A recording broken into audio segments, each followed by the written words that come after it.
Olá, estudante do ensino médio, tudo bem? Aqui é o Júlio Bastos, professor de Física, que vai começar com vocês uma aula do primeiro ano do ensino médio. E o assunto que nós vamos falar hoje é sobre o movimento uniforme e o movimento acelerado.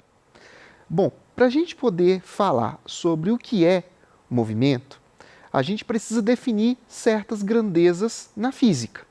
E a gente vai, ao longo desta aula, fazer essas definições, ok? Então, já que vamos começar falando de movimento uniforme, vamos definir primeiro o conceito de velocidade. Só rapidinho antes da gente começar, eu coloquei aqui também uma definição do que é o movimento uniforme e o que é o movimento acelerado. A diferença entre eles é qual grandeza física será mantida constante. No caso do movimento uniforme, é a velocidade que se mantém constante. Já no movimento acelerado, será a aceleração que vai se manter constante. Durante a aula, eu vou explicar a diferença dessas duas grandezas. Começando pela velocidade. Velocidade, gente, é uma razão que vai relacionar a distância que um objeto percorre com o tempo necessário para que isso aconteça. Então, a gente mede essa velocidade normalmente em quilômetro por hora, que é uma unidade de comprimento, dividido por uma unidade de tempo. Contudo, no Sistema Internacional de Medidas, é utilizada a unidade metro por segundo, tá? E aí, se for necessário você fazer alguma transformação entre metro por segundo e quilômetro por hora, você pode usar essa relação matemática aqui. 1 metro por segundo corresponde a 3,6 quilômetros por hora. Tá? Então você pode fazer tanto indo de metro para segundo para quilômetro por hora, como o contrário, indo de quilômetro por hora para metro por segundo. Daí vocês devem estar pensando, por que eu preciso saber dessas duas unidades, Júlio? É o seguinte, o quilômetro por hora é uma unidade que nós utilizamos no dia a dia para sinalização, na marcação dos radares. Tudo que a gente vê ao nosso redor mede essa velocidade em quilômetro por hora, ok? Já o metro por segundo é uma unidade mais básica. Quando eu falo de comprimento, é mais básico medirmos algo em metros do que em quilômetros. E a mesma coisa quando eu penso no tempo.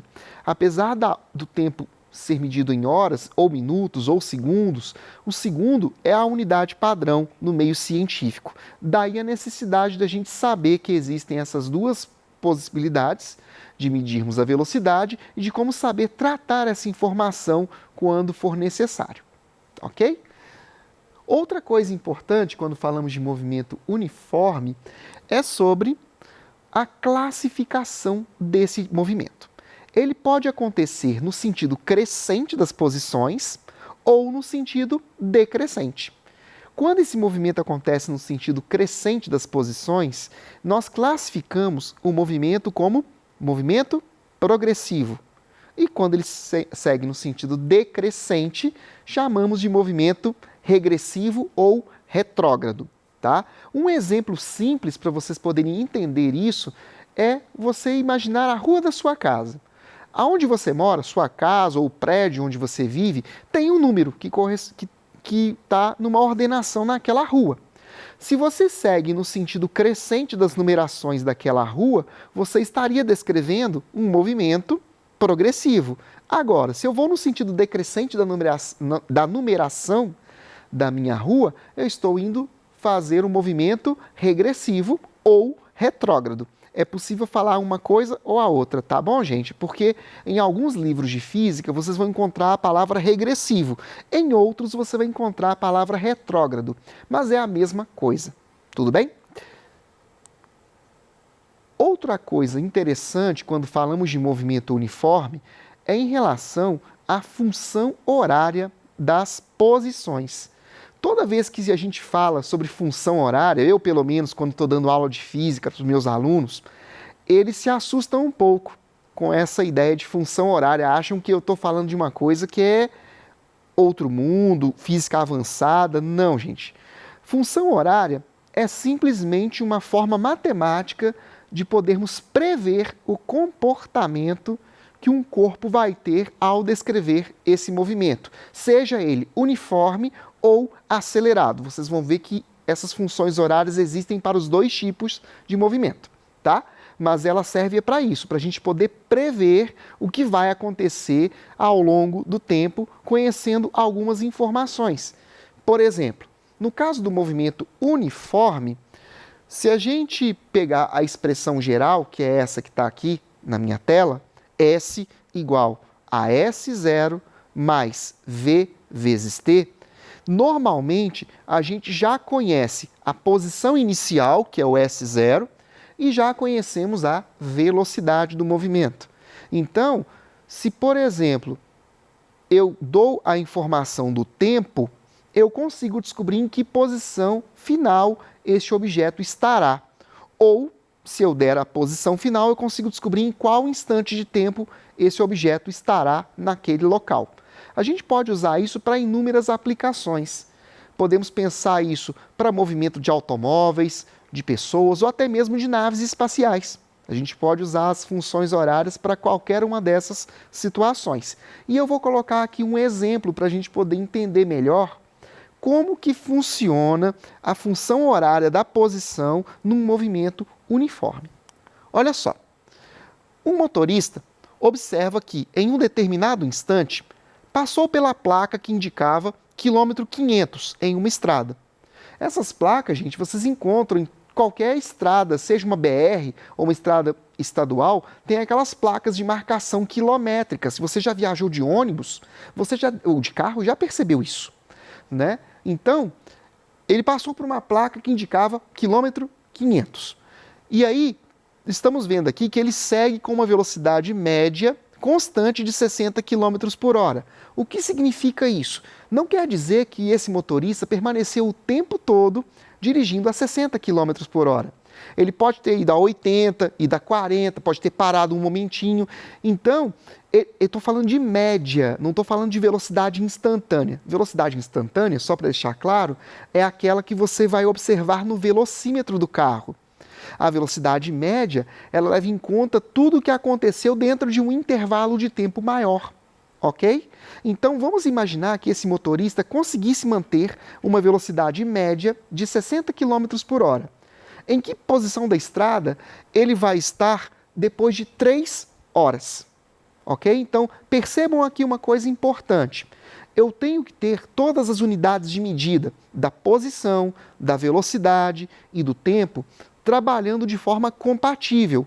Se eu dei uma posição em quilômetro, a minha velocidade tem que estar em quilômetro por hora. Ela não pode estar em metro por segundo, porque quilômetro, apesar de ser um múltiplo do metro, não é compatível inicialmente. Eu teria que converter, se fosse o caso. Tá bom? Nesse caso não é necessário converter nada. Eu deixei tudo já arrumadinho dentro do padrão. Então olha o que vai acontecer, gente. Aplicando a função horária das posições, vejam, posição inicial 500, velocidade 60, tempo 3. Fazendo essa operação matemática, nós vamos descobrir que, após 3 horas, esse motorista estará no quilômetro 680 da estrada. Simples, não é? Movimento uniforme é isso, gente, não tem mistério. É só prestar atenção nas unidades de medida e saber aplicar a função horária, tá bom? Outra coisa importante que a gente usa quando estuda movimento é gráfico para analisar o comportamento de uma partícula. No caso do movimento uniforme, nós temos 2 tipos de gráfico. Nós temos o gráfico posição versus tempo e temos o gráfico velocidade versus tempo. O posição versus tempo, eu estou mostrando aqui para vocês, ó, nós temos um gráfico de movimento progressivo aqui do lado esquerdo. Reparem que a posição ela está aumentando conforme o tempo avança. Já no movimento regressivo ou retrógrado, percebam que a posição está diminuindo, ok? É só ficar atento a isso que vocês não vão esquecer. Aumentou a posição, movimento progressivo. Diminuiu a posição, movimento regressivo. Já a velocidade, o que acontece com ela? No caso de um movimento progressivo, nós dizemos que a velocidade é positiva. E quando estamos falando de movimento regressivo, que a velocidade é negativa. Opa, velocidade negativa? Isso existe? Bom, na prática, não. Na prática, nós não temos uma velocidade negativa, mas isso indica para a gente apenas que estamos nos movimentando no sentido decrescente das posições, ok? Muitos alunos pensam assim, professor, se o movimento é regressivo, eu estou andando de marcha ré ou eu estou andando de costas, se for andando a pé? Não, gente, não quer dizer nada disso. Eu posso estar andando normalmente, só que no sentido decrescente das posições. É só lembrar disso. Não tem erro, beleza? Bom, agora vamos falar sobre movimento acelerado. E para a gente poder falar sobre esse outro tipo de movimento, eu preciso definir para vocês o conceito físico de aceleração. A aceleração nada mais é uma variação da velocidade sofrida pelo objeto em função do tempo. Ok? Então perceberam a diferença? Quando eu falei de velocidade, era variação da posição ou distância. No caso da aceleração, é variação da velocidade. Ou seja, a aceleração é uma grandeza derivada da velocidade. Tá bom? E quando falamos de aceleração, vejam, a expressão matemática, ela está escrita ali, ó, ΔV sobre ΔT. Diferente do que acontece na matemática, a letra delta em física é usada para representar a variação de uma grandeza, ou seja, o valor final dela subtraído do valor inicial, ok? E a unidade de medida da aceleração no sistema internacional é o metro por segundo quadrado, ou metro por segundo ao quadrado. Alguns falam de um jeito ou do outro, ambos corretos, ok? Coloquei aqui para vocês verem a unidade de medida. Bom, o que acontece? Quando a gente tem um movimento acelerado, na hora de classificar ele, a gente tem que prestar atenção não apenas no sinal da aceleração, a gente precisa prestar atenção também no sinal da velocidade. Lembra agora há pouco que eu falei de movimento progressivo e movimento regressivo? No caso dos movimentos com aceleração, a gente tem outras duas formas de classificar. A gente chama o movimento de acelerado quando os sinais da velocidade e da aceleração forem iguais. Ou seja, os dois têm que ser positivos ou os dois têm que ser negativos. Ok? Ou movimento retardado, também pode ser chamado de desacelerado. Ele vai acontecer quando eu tiver um desses valores positivo e o outro negativo. Aí não importa se é velocidade ou aceleração. Se os sinais forem diferentes, o movimento é desacelerado, beleza? Então pode ser velocidade positiva com aceleração negativa ou pode ser velocidade negativa com aceleração positiva, tá? Então eu tenho duas possibilidades, tanto para o movimento acelerado como para o movimento retardado.